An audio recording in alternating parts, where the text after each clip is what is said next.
Yes, thank you so much for coming. And together with NATO Secretary General Jens Stoltenberg, today I had the pleasure to welcome colleagues from Albania, from Belgium, Lithuania, Norway, Poland and Romania.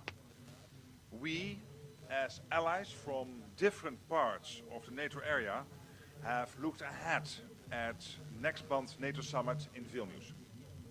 And one thing is clear to us all. This will be a crucial summit, one that centers on the increased threat around the NATO area and the Russian war in Ukraine.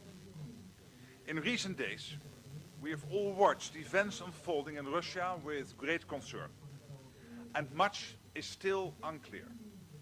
But I refute what Putin suggested yesterday, that we in the West want Russia to descend into domestic chaos. On the contrary, instability in Russia creates instability in Europe. So we are concerned. These developments are further proof that Putin's war has achieved nothing but more instability. Above all, it has inflicted intolerable suffering on the Ukrainian people. And with that in mind, we need to stay focused on our goal, making sure that Putin's war against Ukraine fails. No, It's our moral duty because tak. this is an unjust war. Słyszymy się, co tam? This is a war against everything we stand for. Freedom, democracy, and of course the war is a direct threat to our own security, because if successful in Ukraine, Putin will not stop there. And so Ukraine can count on our unwavering support. And in Vilnius, we must take clear steps that are supported by all member countries. Steps that send a clear message to everyone, including Moscow. Ukraine's future and rightful place lies within NATO. And we will continue supporting that ambition. The Netherlands is taking responsibility in this regard. Tak, wiem, ale nie będzie wchodził, jak będzie prezydent. Tak, obiecuję. And we will remain committed to that goal. So that cities and innocent civilians will be protected from Russia's brutal missile attacks, now and in the years ahead. And when it comes to further shaping NATO's relationship with Ukraine, it's up to us to decide. To Ukraine and all the members of our alliance, not Vladimir Putin and not the Russian Federation. In that sense, Lithuania is an appropriate location for next month's summit, because Vilnius is a perfect symbol of what it means to choose your own destiny. After all, the path Ukraine is taking now is the same path taken by other countries on Russia's border over the past 30 years. Just look at where NATO stands today. With 31 member states, it's bigger, more relevant and more united than ever. And hopefully we will soon have 32, because our next task is to make sure Sweden becomes a full member as soon as possible. Putin's plan has backfired. With his ruthless aggression, he hoped to divide us. But now he knows we will continue to stand firm for our collective security, with a strong, credible deterrent on our eastern flank, and high levels of defense spending that will remain high across the entire alliance. This evening we had a good informal discussion, and I look forward to continue this in Vilnius. And now I'd like to hand over to NATO Secretary General Jens Stoltenberg. Jens, the floor is yours. Thank you so much, Prime Minister Rutte, there, Mark. Thank you for your warm welcome, and thank you for hosting NATO allies here tonight. And it has been an honor to be your co-host here at this very important dinner, where we have discussed the preparations for the upcoming NATO summit. We all saw the events in Russia over the last days. These are internal Russian matters, but what is clear is that President Putin's illegal war against Ukraine has deepened divisions and created new tensions in Russia. At the same time, we must not underestimate Russia. So it's even more important that we continue to provide Ukraine with our support. And I expect that our summit in Vilnius in a couple of weeks' time will send a clear message of our commitment. The Ukrainian forces are now pursuing a counteroffensive. The fighting is hard, but they are making progress. The more land the Ukrainians can liberate, the stronger their hand will eventually be at the negotiating table. I commend the Netherlands and allies present here tonight for providing critical support to Ukraine. This includes your contributions to NATO's comprehensive assistance package and the Dutch and Danish-led initiative to train Ukrainian pilots on F-16s. At the summit, we will agree a multi-year program for Ukraine, and we will upgrade our political ties. This will bring Ukraine closer to its rightful place in NATO. During the dinner, we also discussed the next steps to strengthen NATO's deterrence and defense.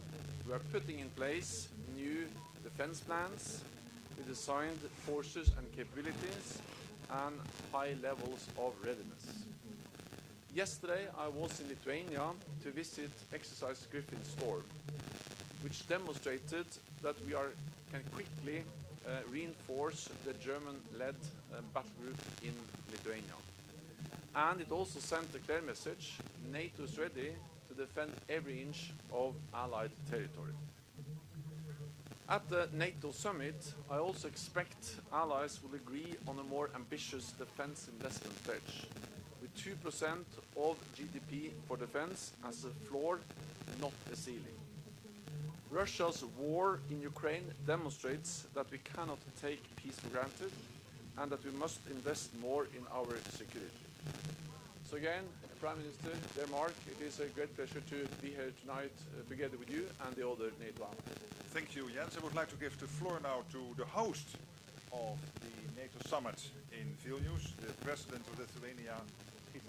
Please, your remarks. Dear colleagues, dear all, it's timely opportunity to be here in The Hague to discuss the upcoming NATO summit.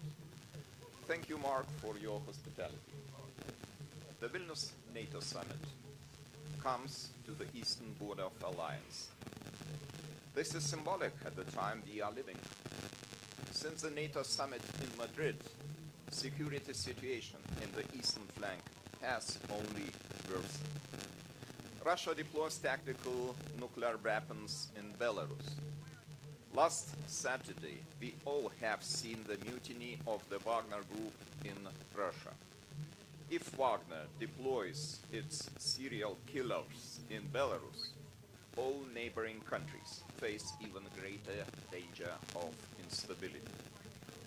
Under such circumstances, deterrence and forward defense is a top priority. New regional defense plans are of particular importance for us. Furthermore, these plans should be made executable as soon as possible. In Madrid, we agreed that battle groups will be scaled up to brigade-size units where and when required. The joint threat assessment clearly answers the question where. The Suwalki corridor bears crucial strategic importance not only for the defense of the Baltic region, but also to the whole alliance. As for question when, my answer is we needed them already yesterday.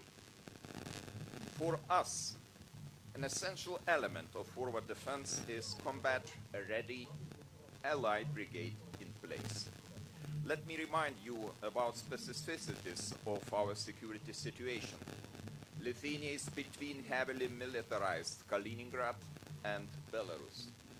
So reliance on reinforcement only, no matter how fast, won't work in our case. For all that, we need an ambitious renewal of the defense investment pledge. 2% is the bare minimum, floor, not the ceiling.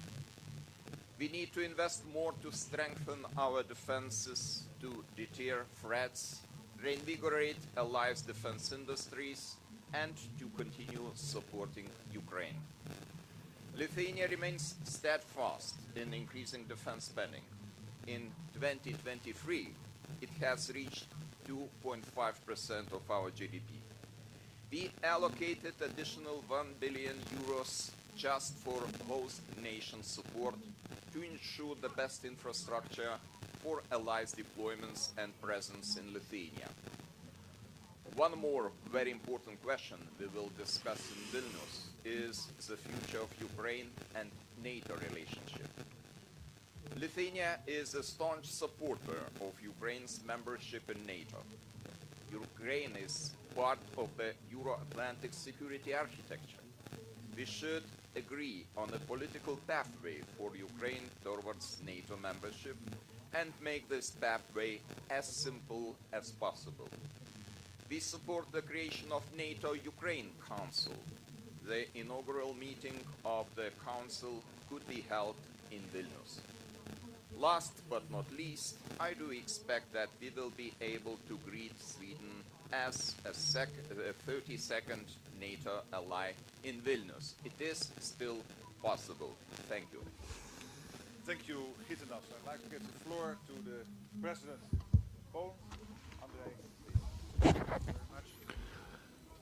Distinguished presidents, Dziękuję bardzo. distinguished Secretary General, Panie NATO, sekretarzu, distinguished Prime panowie Ministers, prezydenci, premierzy, szanowni I państwo. want to begin by expressing Na my początku gratitude to chciałbym Prime Minister podziękować Mark Rutte for hosting premierowi us in this Ruttemu za podjęcie nas podczas tego nieformalnego spotkania, które zostało zorganizowane zaledwie 2 tygodnie przed szczytem NATO w Wilnie.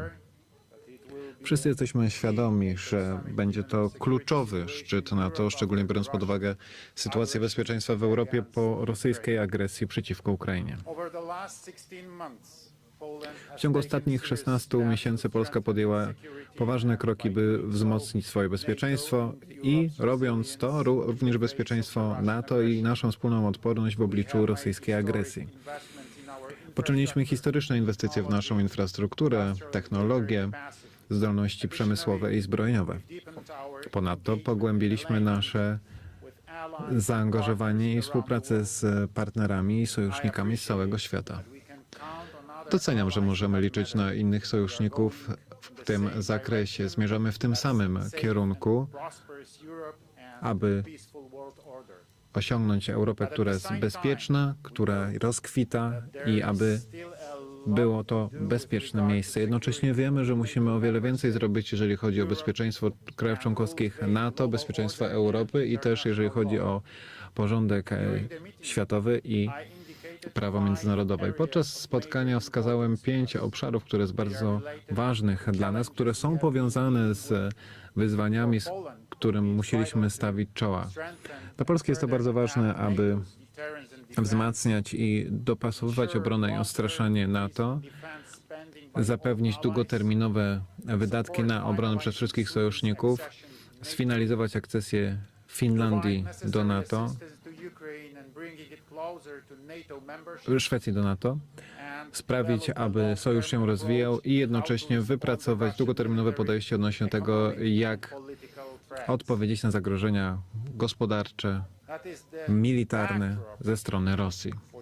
To jest niezmiernie istotne dla szczytu NATO, który będzie miał miejsce w Wilnie i dla przygotowań ku temu szczytowi. Ale jednocześnie chciałbym podkreślić, że to spotkanie, które właśnie się odbyło, było bardzo szczere, było bardzo konstruktywne i merytoryczne. Bardzo dziękuję, Mark, za tę możliwość, że mogliśmy się spotkać i przedyskutować wszystkie te tematy, które są istotne dla naszych wszystkich krajów, zarówno teraz, jak i w przyszłości. Dziękuję bardzo. Dziękuję bardzo, Andrzeju. I teraz przekazuję głos prezydentowi Rumunii, Klaus Johannis. Proszę bardzo. Dziękuję bardzo. Dobry wieczór. Na początku chciałbym naprawdę podziękować premierowi Markowi Ruttemu za to, że nas podjął. Bardzo serdecznie dziękuję, drogi Mark. Mieliśmy możliwość naprawdę konstruktywnej i otwartej i szczerej rozmowy podczas nieformalnego spotkania przed szczytem NATO w Wilnie. Oczywiście również rozmawialiśmy o wydarzeniach z zeszłego tygodnia w Rosji, szczególnie jeżeli chodzi o ich potencjalny wpływ na to, jak dalej wojna będzie przebiegać. Szczyt w Wilnie będzie rzeczywiście ważnym momentem, aby skonsolidować nasz sojusz w wielu wymiarach. Po pierwsze, będziemy w stanie pójść dalej w oparciu o to, co już wypracowaliśmy, jeżeli chodzi o nasz potencjał ostrzenia i obrony. W Madrycie jasno podkreśliliśmy istotę strategiczną basenu Morza Czarnego dla bezpieczeństwa euroatlantyckiego. Obecny rozwój sytuacji pokazuje po raz kolejny wagę tych wniosków. Rosja jest i pozostanie najbardziej bezpośrednim i najbliższym zagrożeniem dla bezpieczeństwa euroatlantyckiego. Dlatego też musimy być w stanie bardzo szybko wzmocnić nasz sojusz i jednocześnie zagwarantować potrzebne wsparcie dla Ukrainy i dla naszych najbardziej narażonych partnerów, w szczególności dla Mołdawii. Odstraszanie i obrona to jeden z głównych obszarów wysiłków i mamy nadzieję, że decyzje Madrytu będą w pełni wdrożone, bo sojusz potrzebuje silnej, długoterminowej strategii, która zawiera w sobie element wysuniętej obrony, która będzie zdolna odpowiedzieć na wszystkie zagrożenia. Uwzględniając naszą strategiczną lokalizację, Rumunia jest szczególnie zainteresowana dalszą konsolidacją wschodniej flanki w sposób spójny i unitarny. Musimy zapewnić konieczne siły, struktury, zdolności i wyposażenie, jak również właściwe ustalenie, jeżeli chodzi o łańcuch dowodzenia i kontroli. Po drugie, chodzi też o udowodnienie, że jesteśmy w stanie, jesteśmy gotowi, mamy wolę, by wszystkie te działania poprzeć właściwymi inwestycjami w naszą obronę. Plan wydatków na obronę z 2014 roku rzeczywiście przyczynił się do rozwoju sojuszu i dzięki temu sojusz jest silniejszy, ale teraz musimy iść naprzód. Rumunia jest gotowa, by podjąć wszelkie konkretne kroki i objąć też odpowiedzialność, jak już zresztą powiedziałem w Madrycie. Poczynając od tego roku narodowy budżet zwiększył się, jeżeli chodzi o wydatki na obronę, z 2% na 2,5% naszego całkowitego PKB. Po trzecie, musimy być efektywni jako sojusz, dlatego też musimy blisko współpracować, by nasi partnerzy na tym mogli skorzystać. Ukraina pozostaje w centrum naszych wysiłków.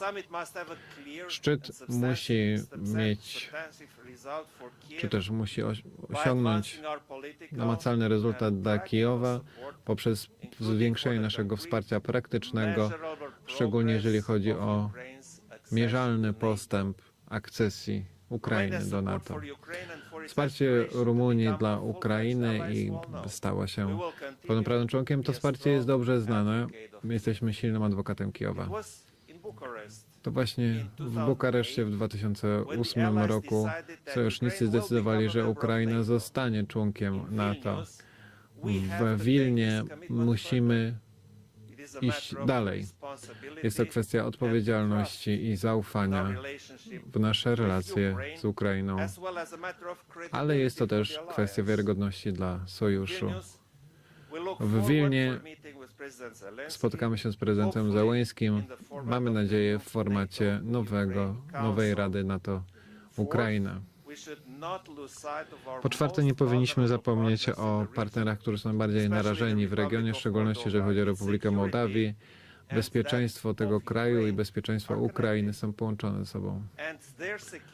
I ich bezpieczeństwo jest połączone z naszym bezpieczeństwem transatlantyckim. Jeżeli oni są silniejsi, to region będzie silniejszy, basen Morza Czarnego będzie bezpieczniejszy, no i całe terytorium sojuszu jest również bezpieczniejsze. Powinniśmy blisko współpracować z Kiszyniowem, szczególnie biorąc pod uwagę ogromny wysiłek, jaki ten kraj podjął, jeżeli chodzi o wsparcie regionalnego bezpieczeństwa i stabilności od początku tej wojny. Podsumowując, chciałbym podkreślić nasze niezachwiane wsparcie względem silniejszego NATO. Jako oddany sojusznik Rumunia będzie nadal dostarczycielem bezpieczeństwa w basenie Morza Czarnego. Czekam na szczyt w Wilnie i konkretne rezultaty. Dziękuję. Dziękuję, Klaus. Dziękuję, że wspomniałeś też o Mołdawii jako istotnym tutaj kraju. Było to naprawdę bardzo mądre. A teraz pan premier Belgii, mój sąsiad, Alexander Krop, proszę bardzo. Dziękuję, Mark, dziękuję bardzo za zaproszenie. Myślę, że doprowadziło to do bardzo dobrej dyskusji, którą mieliśmy spożywając bardzo smaczną kolację. Jensie, dziękuję Ci za Twoje ciągłe przywództwo. Szczyt w Wilnie na pewno będzie istotnym szczytem, ale po tym weekendzie jest to jasne, jak w istocie ważny ten szczyt będzie. W ciągu ostatnich miesięcy pokazaliśmy i wykazaliśmy się dużą solidarnością względem Ukrainy, potrzebną i konieczną solidarnością i nigdy jej za wiele. Solidarność jest rzeczywiście tą wartościową, jeżeli będziemy ją kontynuować właśnie w takiej chwili. Myślę, że wszyscy z nas poczynili naprawdę duże wysiłki, jeżeli chodzi o dostawę sprzętu wojskowego, jeżeli chodzi o pomoc narodowi, który naprawdę cierpi i też przygotowaliśmy się wszyscy na odbudowę tego kraju, ale jednocześnie świadczyliśmy wsparcie polityczne, dlatego też spotykamy się tutaj, żeby zobaczyć, jak to ciągłe wsparcie polityczne może być świadczone. Jest jasne, że Ukraina kiedyś będzie częścią NATO. Myślę, że jest to absolutnie jasne dla wszystkich. Pytanie pozostaje, co zrobimy w międzyczasie. A w międzyczasie musimy zrobić dwie rzeczy. Po pierwsze, musimy zapewnić właściwe ramy polityczne po to, żeby móc tę dyskusję dalej prowadzić z naszymi przyjaciółmi z Ukrainy. Po drugie, musimy zapewnić właściwe gwarancje bezpieczeństwa i odpowiedzieć na pytania Ukrainy, które są słusznie formułowane. I podsumowując, chciałem dodać, że nasze spotkanie w Wilnie będzie pierwszym spotkaniem, kiedy nasi przyjaciele z Finlandii dołączą i cieszymy się, że oni tam będą i mam nadzieję, że kolejne spotkanie to to, gdzie nasi przyjaciele ze Szwecji też będą. Dziękuję bardzo. Dziękuję, Aleksandrze. Pan premier Norwegii, Jonas, proszę bardzo.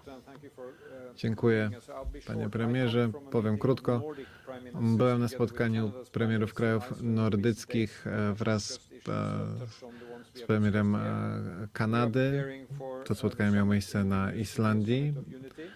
Stwierdziliśmy, że ten szczyt w Wilnie będzie szczytem jedności, prawdziwym pokazem siły NATO i kilka uwag odnośnie do tego. Musimy rzeczywiście zrobić wszystko, by ten plan, by nasze struktury były naprawdę pełnione treścią i dziękuję panu sekretarzowi, że wykonał taką dużą pracę, jeżeli chodzi o aktualizację naszych planów we współpracy z naszymi wojskowymi.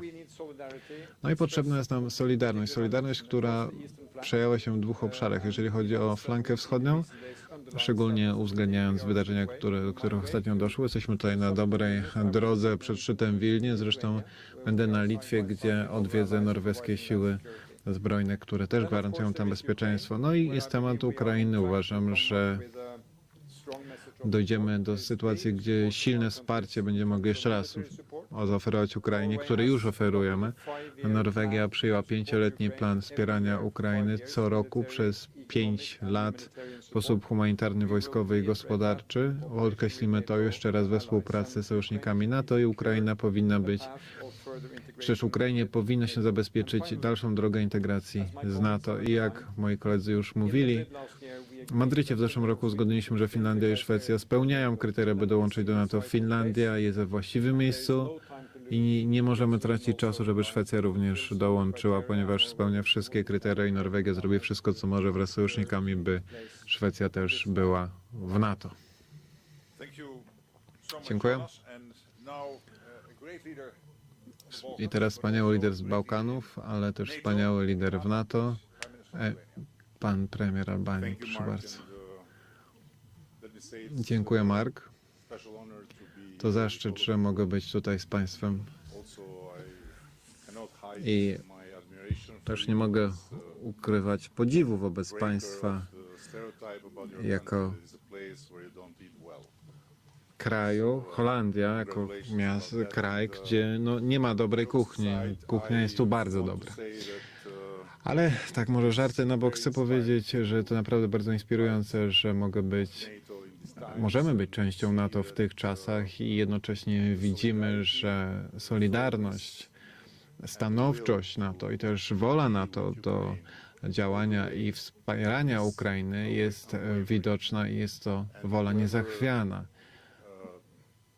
I ktokolwiek uważa, że jest szansa, by tę solidarność złamać i podzielić NATO, no to taka osoba się myli i będzie się mylić do samego końca. Z drugiej strony mogę potwierdzić oczywiście to, co było powiedziane, jeżeli chodzi o Ukrainę i wykorzystam może tę chwilę, by dodać, że również rozmawialiśmy o niepokojącej sytuacji na Bałkanach Zachodnich, a mówiąc dokładnie w Kosowie Północnym, gdzie kilka dni, tygodni temu żołnierze KFOR odnieśli rany. I mamy naprawdę nadzieję, że rozsądek zwycięży i eskalacja powoli przerodzi się w deeskalację tak szybko, jak to możliwe, bo każda dalsza eskalacja może doprowadzić do katastroficznego końca, a nie chcemy widzieć pęknięcia w ramach naszego regionu, który radzi sobie tak dobrze w ostatnich latach, a chcemy widzieć dialog z Unią Europejską, oczywiście przy pełnym wsparciu NATO, który to sojusz jest odpowiedzialny za obecność KFOR jako instrumentalną i istotną obecność w tych czasach. Marek, jeszcze raz bardzo serdecznie Ci dziękuję, to zaszczyt. Dziękuję.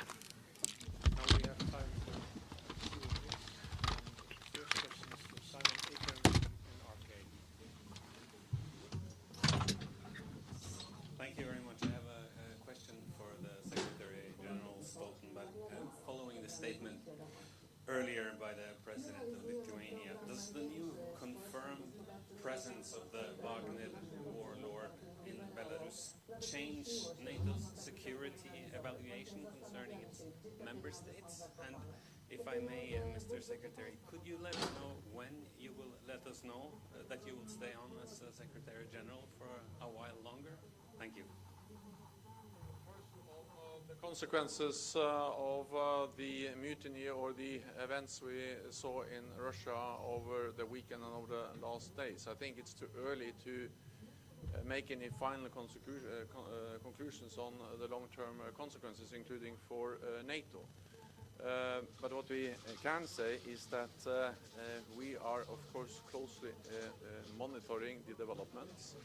And we have already increased our readiness, our preparedness, and our military presence in the eastern part of the alliance. We will make further decisions to further strengthen our collective defense with more high readiness forces and with more capabilities to ensure credible deterrence and defense for the whole alliance. We'll make those decisions at the upcoming NATO summit in just a few days.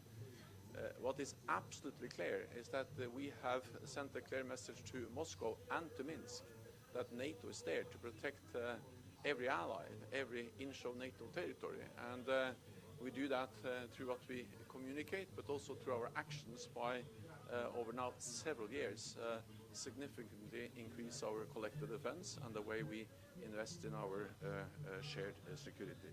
So no misunderstanding, no room for misunderstanding in Moscow or Minsk about our ability to defend allies against any potential threat, and that is regardless of what you believe will be the final consequences of the movement of the Wagner forces.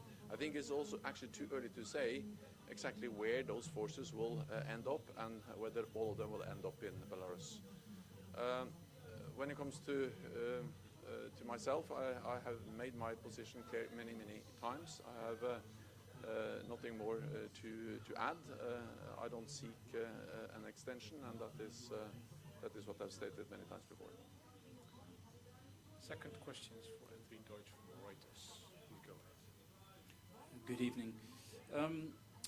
Could you maybe, this is for Secretary General Stoltenberg, a little bit more detail about how concerned you are that Prigozhin has moved to Belarus and that the Wagner forces may follow him? And what assurances can NATO give to its members on the eastern flank who have been today expressing concerns about that move? What can NATO do to alleviate those concerns? Thank you very much.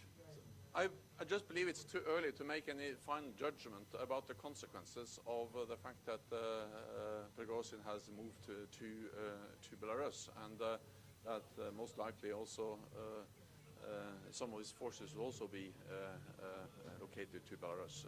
It's too early to say, but we will monitor and we will ensure that we always are ready to protect and defend every NATO ally, and especially those allies which are now which are border countries to Belarus. This was also addressed in the dinner, and it just demonstrates that it has been a right decision of NATO over the last years, actually since the illegal annexation of Crimea in 2014, to implement the biggest reinforcement of collective defense since the end of the Cold War, with battle groups in the eastern part of the alliance, with higher readiness of our troops, and also after the invasion of Ukraine in February last year, we doubled the number of battle groups and we further increased our military presence in the eastern part of the alliance. One of the neighboring countries of Belarus is actually Lithuania. I was in Lithuania yesterday and this morning, and I saw how NATO troops and German troops exercised on how to scale up the current battle group in Lithuania to a full brigade size presence.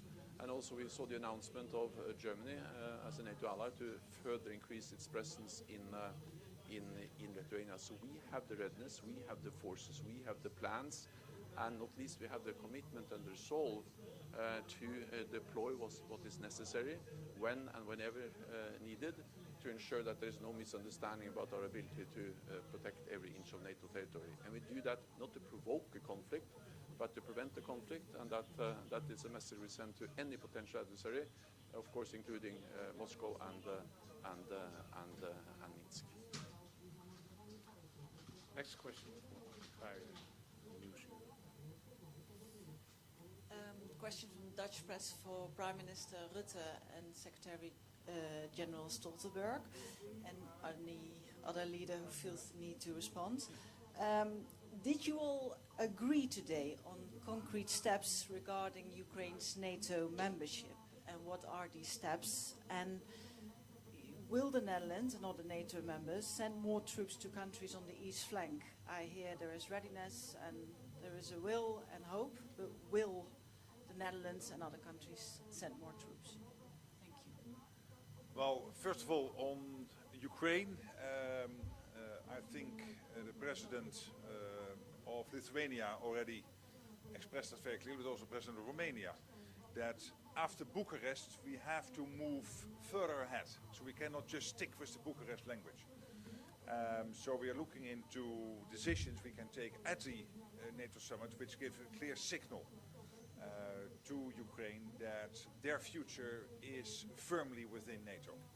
And we are now looking into very specific measures we can take. One of them being already mentioned in one of the introductions, this idea of having a NATO-Ukraine Council, where auf Augenhöhe, so really at the same level, you would work together between the 31 NATO countries and Ukraine. These discussions will continue over the next 10 days and 2 weeks, leading to, I firmly believe, agreement at the summit in Vilnius.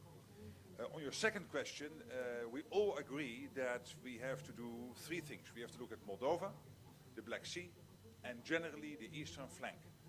And when I say this, that also means that we all have to be willing to assess again what we are already doing and can we do more.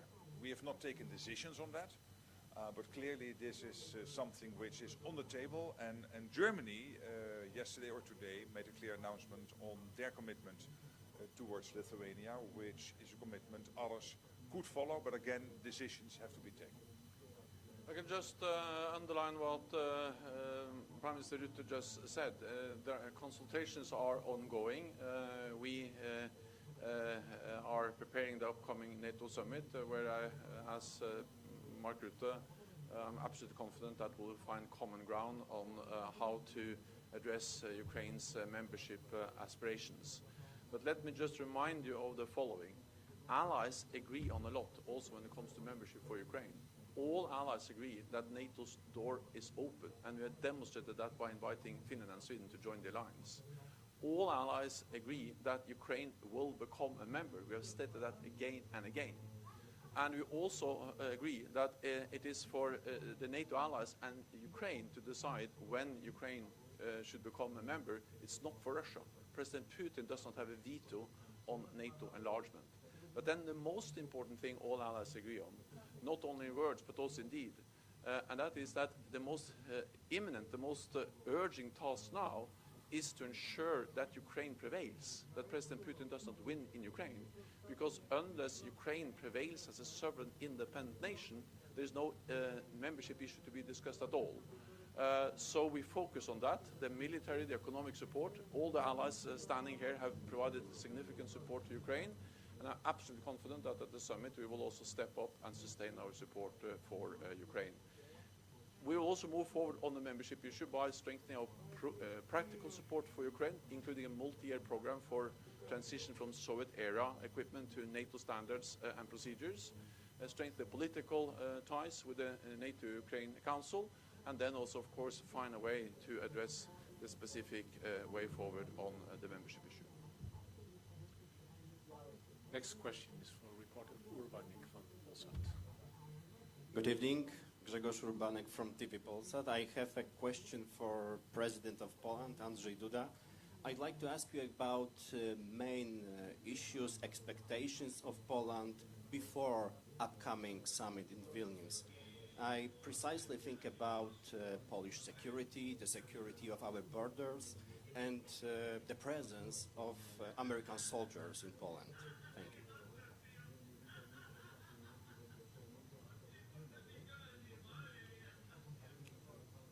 The adaptation of NATO to the upcoming situation in Belarus is one of the main issues I hope we will discuss during the NATO summit in Vilnius, and in my opinion it requires also our decisions. It's difficult to say if we make those decisions during the upcoming summit in Vilnius, because it's rather difficult process, but I hope that we will discuss this issue.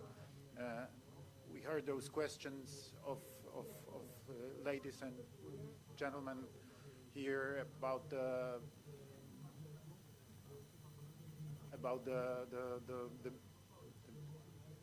Wagner's group in Belarus and the presence of Mr. Prigozhin in Belarus.